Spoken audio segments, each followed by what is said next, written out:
પાલનપુર જોરાવર પેલેસમાં આવેલ જિલ્લા સેવા સદન 2ના બહુમાળી બિલ્ડિંગમાં જિલ્લા કક્ષાની અનેક કચેરીઓ આવેલી છે અને આ કચેરીઓમાં રોજબરોજ પોતાના કામ અર્થે જિલ્લાભરમાંથી અનેક અરજદારો આવતા હોય છે. જો કે બહુમાળી બિલ્ડિંગમાં છેલ્લા કેટલાય સમયથી લિફ્ટ બંધ રહેવાના કારણે અહીં આવતા અરજદારોને વિવિધ કચેરીઓ જવા માટે 2 માળ સુધી પગથિયાં ચડવા પડે છે. ત્યારે હાલમાં પાલનપુરમાં બપોરના સમયે 42 ડિગ્રી જેટલું તાપમાન નોંધાય છે. ત્યારે બળબળતી ગરમીમાં સિનિયર સિટીઝન લોકોને લિફ્ટ બંધ હોવાના કારણે ભારે મુશ્કેલી વેઠવી પડે છે. જો કે સેવા સદન 2માં જિલ્લાની મહત્વની કચેરીઓ આવેલી છે, જેમાં સબ રજિસ્ટ્રાર કચેરીમાં મોટી સંખ્યામાં લોકો આવતા હોય છે અને આ કચેરીમાં સૌથી વધારે સિનિયર સિટીઝન લોકો આવતા હોય છે. તેમજ સમાજ કલ્યાણ સહિતની કચેરીઓમાં મોટા પ્રમાણમાં દિવ્યાંગ અરજદારો પણ પોતાના કામ માટે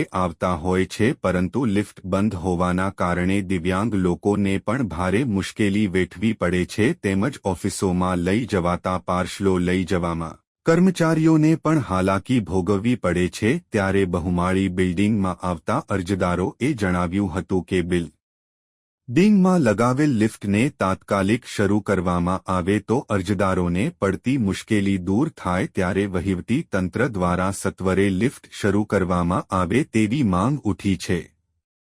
અહેવાલ રિપોર્ટ ભરત ઠક્કર, ડીસા, બનાસકાંઠા.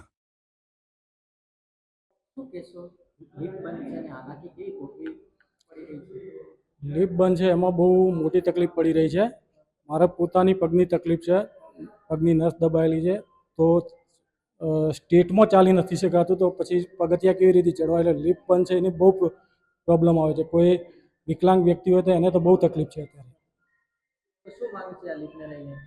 અત્યારે લિફ્ટ તાત્કાલિક જેમ બને એમ જલ્દીથી ઠીક થઈ જાય એ અમે ઈચ્છીએ છીએ કે જેમ બને એમ જલ્દી તાત્કાલિક ધોરણે લિફ્ટ ચાલુ થઈ જાય. મારું નામ છે બારોટ રણજીત કુમાર ભાઈલાલભાઈ.